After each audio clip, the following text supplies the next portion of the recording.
Hey y'all, welcome back to my channel, Creative Yarn Art. I am Angel Wood.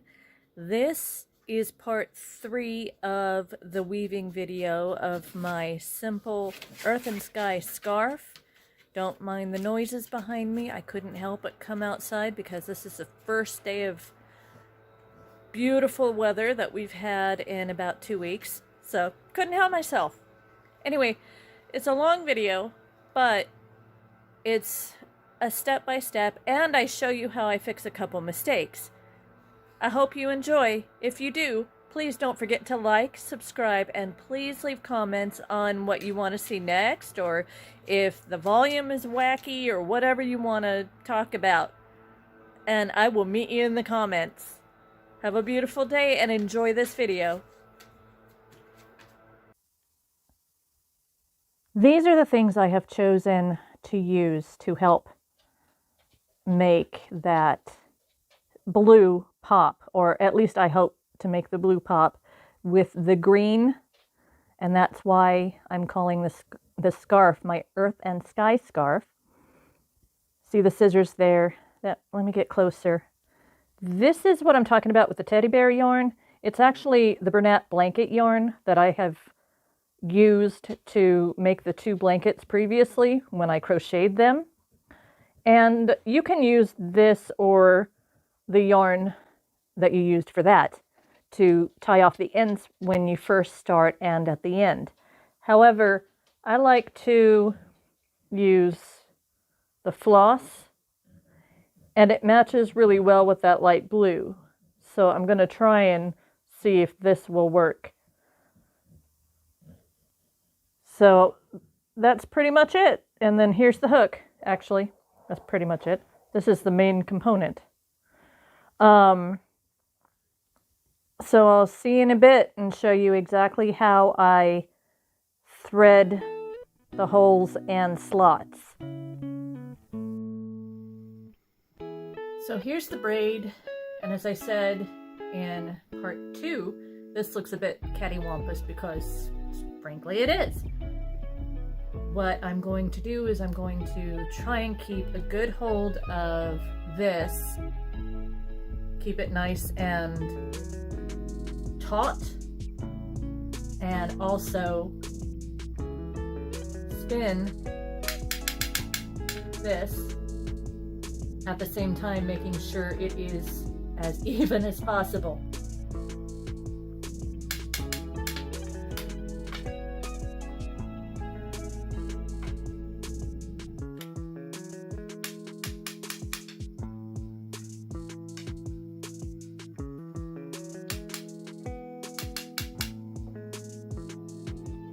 And at the same time, I'm letting go of this braid a little bit at a time, and trying to, it's like straightening hair or pulling your hair straight to make a ponytail-ish, I guess.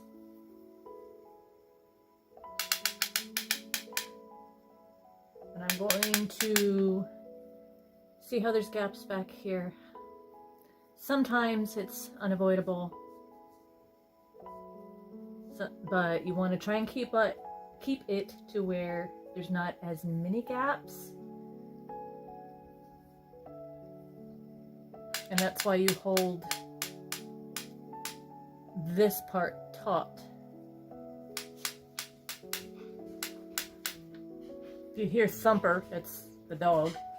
Her name's not necessarily Thumper, but she sounds like a big old lug. Also, what I did not mention is that the heddle is placed in the middle area, both when I am pulling the yarn to the peg and back, which is direct warping, and when I'm doing this. You also want to try and make sure back here, some people put cardboard strips, or some people put wax paper. If I'm doing something for myself, I don't really take that time to do it that way. Although I'm sure if I did do it that way, if I did do the extra step, it would probably not take as long for me to do this part.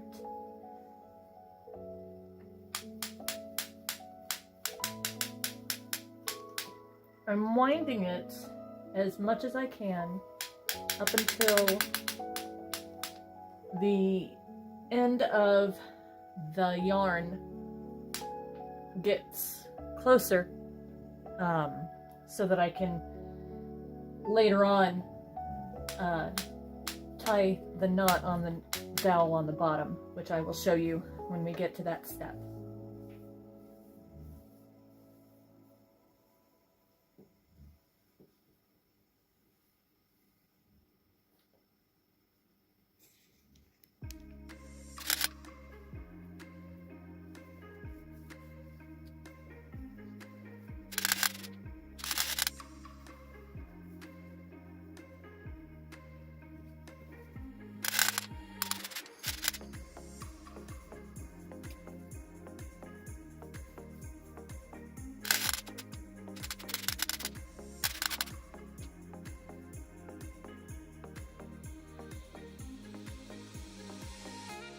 Well, one thing I noticed, and of course I'm almost at the end when I noticed this, but I am missing an entire slot over here. Let me see if I can pull you closer without getting you too sick.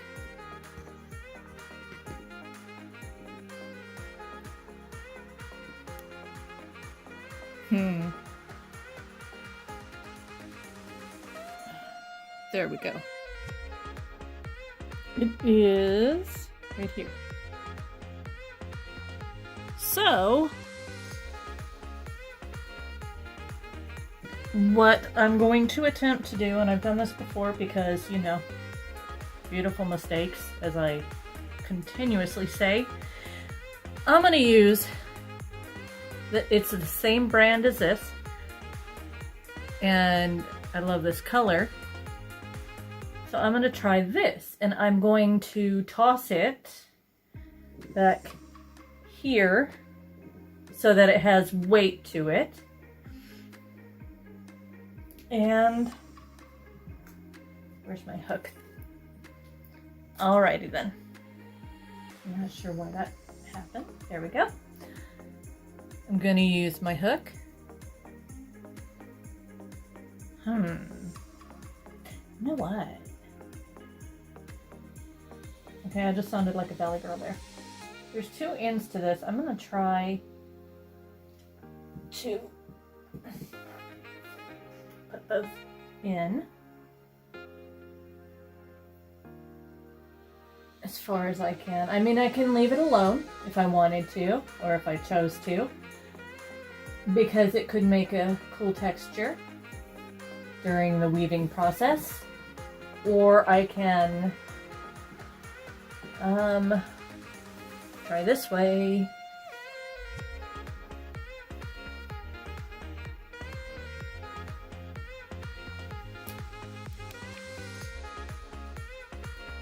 Okay, so I actually took the time to measure out 2 pieces of this beautiful color.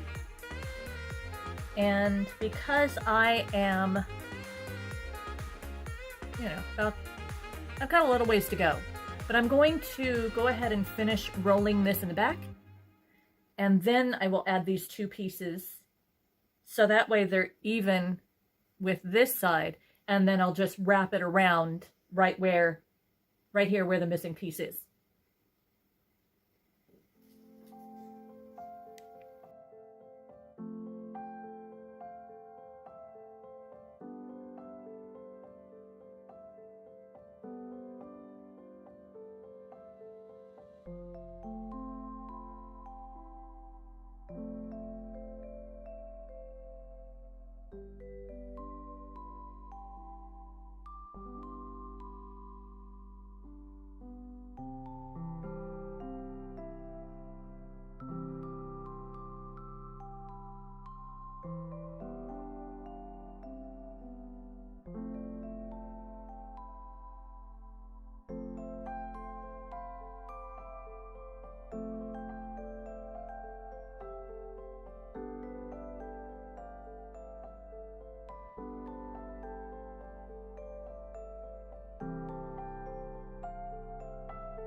Well, it turns out that I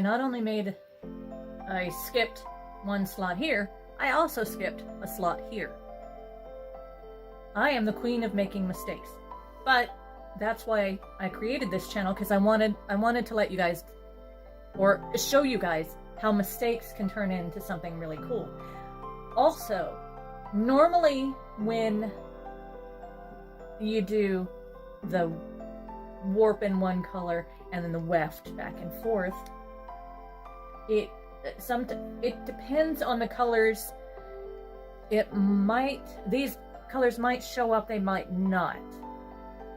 And I'm naming this scarf Earth and Sky because I'm using that green-brown color as well as the blue. However, that fuchsia-ish pinky color, I'm very descriptive apparently, that I will be using, I decided to cut the same color for this side as I did for this side. And I will be putting that in right now. And my whole point is, it's Earth and Sky, but you know, Earth also has flowers, so this pink color should be pretty. Let's hope. If it is not covered up by the greeny brown color. I don't know what it is with me and earth tones, but I absolutely love them. Right now I'm just grabbing the two pretty fuchsia-y colors. And got my hook here. Sorry, got my hook here. I'm pulling it through. I only want to pull through to about the length of what I have here and that I have trimmed. Because mind you, a lot of this edging will be either tassels or cut off, or I'm not sure yet what I want to do. But that's that. See? I don't know if you could see it properly. There's the fuchsia-y one in there, right there. And then it rolls back in here. I'm going to grab the other two that I cut and do the exact same thing.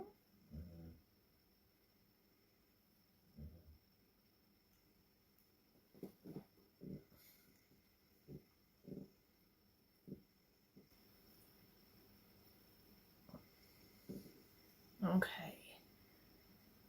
Where are you? You are right here. Pull that through. Grab you two. Pull you forward. And match you to the light blue.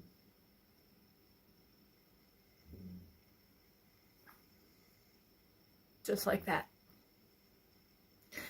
Now at this point, I normally start to,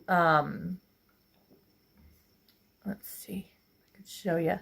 I normally start to tie, whoops,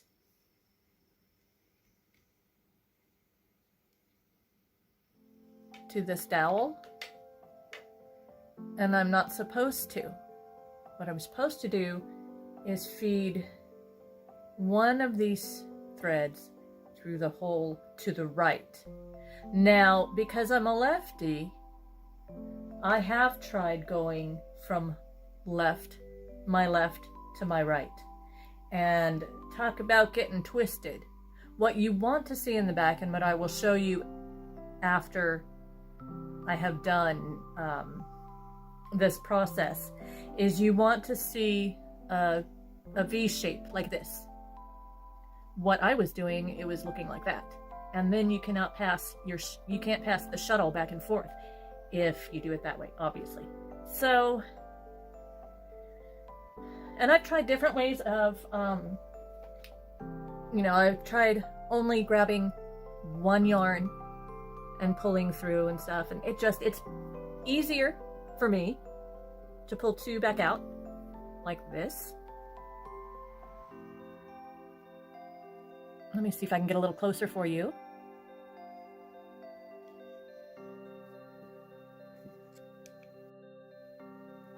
Okay, so far you're seeing the back of the shuttle, but I hope I can give you a good angle. So I've taken the 2 threads out of the slot, and I'm going to put 1 thread back in the slot. And I'm trying to be careful because I don't want to unravel the yarn with this hook, which can and does happen. This yarn I'm putting in the hole. So the hole is up here in the middle.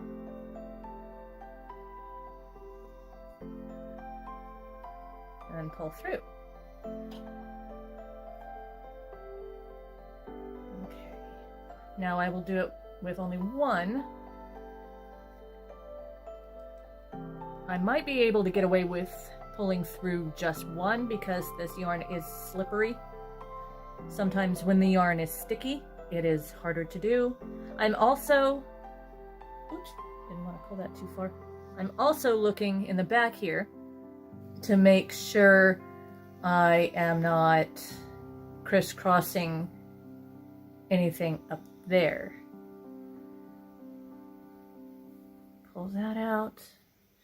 Go to here. Oops.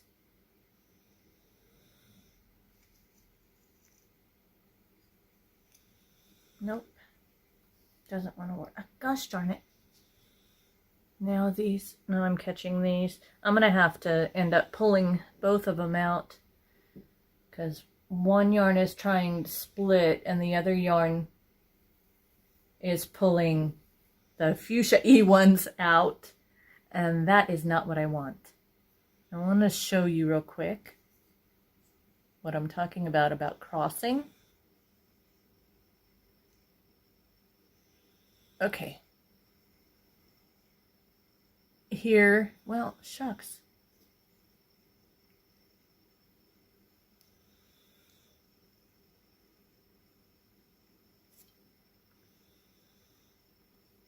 Here's this one. Here's this one.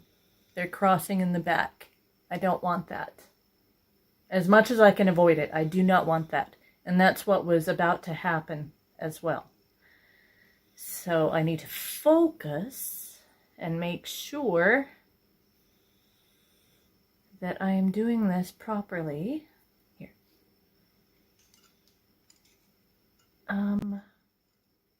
Please get in the hole. Thank you. There we go. And this one goes into the slot.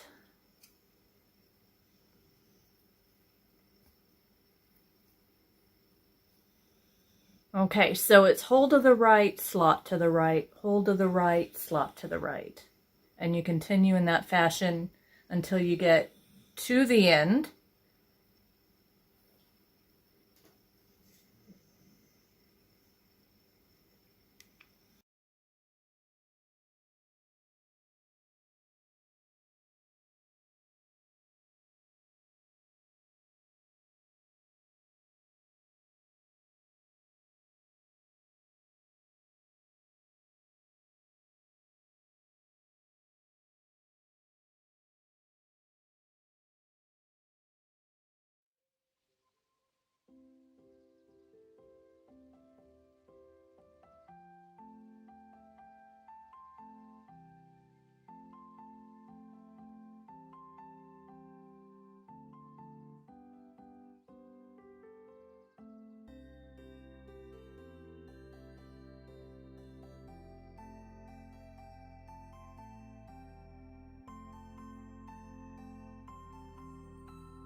All right, so far I've gotten them all in the slots and the holes. Here they are. Let's see if I can get you even closer. Let's see. There we go. So you can see they're in the holes and the slots.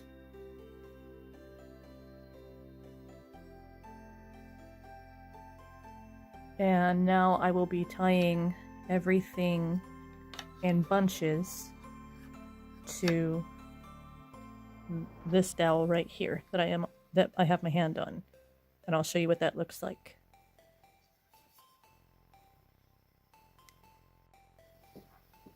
So what I normally do with this dowel, it gets a little squirrely. So I hold it here and I grab a small section.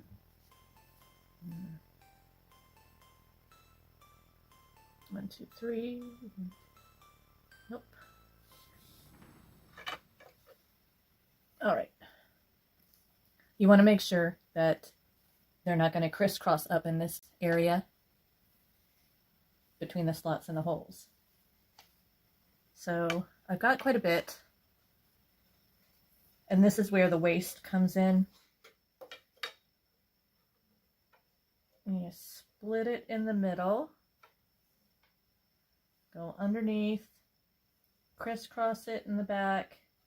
Come up to the front again. And make a knot. Make sure your tension is good. Okay, so far, now I don't have to hold on to this as much. I continue doing that and go from my left to right until I finish.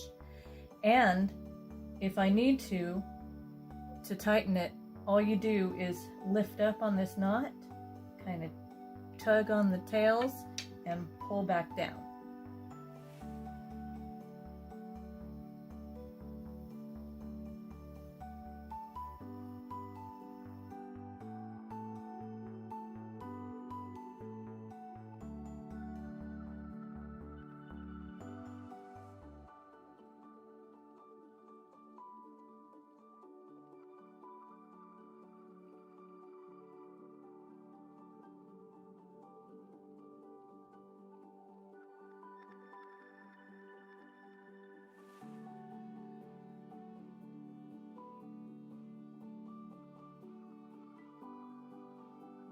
I'll go to my left.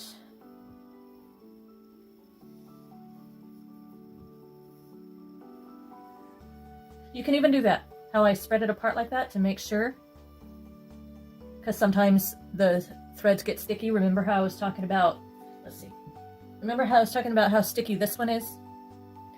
That's why it didn't work to use this one to weave with and this way, because I was practically cursing up a storm when I tried to do that. And also, as I've said, other weavers, if you watch them on YouTube, will tell you, for your first couple of projects, do not do that. Get the easiest yarn you can find. So I started with, well, I ended up starting with the Red Heart Super Saver, because this is a 7.5 dent heddle. And normally, excuse me, the Red Heart Super Saver will fit perfectly in these holes. But every once in a while, you get shedding, and especially in the holes when you're going back and forth and up and down. But that's to be expected. It's when you have a thread break is fun. But if that does happen, then just grab the yarn if you have any extra, or like I've done here with the Fuchsia E1. I think I'm just gonna rename it Fuchsia E. Just grab it and plop it over and weave it through if you can. I've done that quite a bit.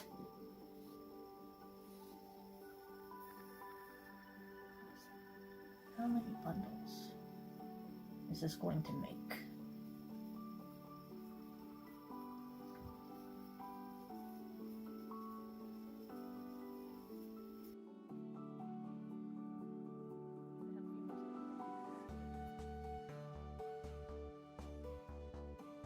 And here are all of the knots. 2, 3, 4, 5, 6, 7, 8, 9. The fuchsia colors you could see on the ground or on the floor back there. And I wanted to also show you the heddle has been sitting in a neutral position in that middle slot this entire time. From part 1, when I was direct warping, all up until now. It just sits in the middle part of it. Let's see if I could do this with one hand and show you what it will look like once I'm ready to work it. Actually, I do need it up in the working position so that I can get down there. Just pushing some of the threads that are in the slots should be down on the bottom. This is showing me that I may need to fix the tension in my knots. But in this last part of this video, I will be showing you how I use the teddy bear yarn, as I call it, which is actually Bernat blanket yarn, and weaving it through. I'm going to start with the heddle and the up. This is what's called the up position, right here, where it is on the top. And then I will show you the bottom position when I weave the Bernat blanket yarn through again. Hey y'all, if you have stuck with me to the end of this video, well done. I know it was a long video, but I really hope you enjoyed it. I hope that I helped in some way, maybe figure out how to fix some mistakes. Don't forget to like and subscribe and leave comments down below. Yes, I am outside. Yes, you hear blowers. It is a gorgeous day for the first time in a few days, so everybody's trying to fix their lawns and get the leaves tucked away. Anyway, beyond that, I hope you enjoyed this. Please leave a comment. I will be down in the comments messaging you back. I really enjoyed this. The next video I will be using the teddy bear yarn, as I call it. It's actually Bernat blanket yarn, to start the project. And then we will get to weaving, I promise. This part does take a while, but I just wanted to go step by step to show you how I do it. Have a beautiful day. Enjoy!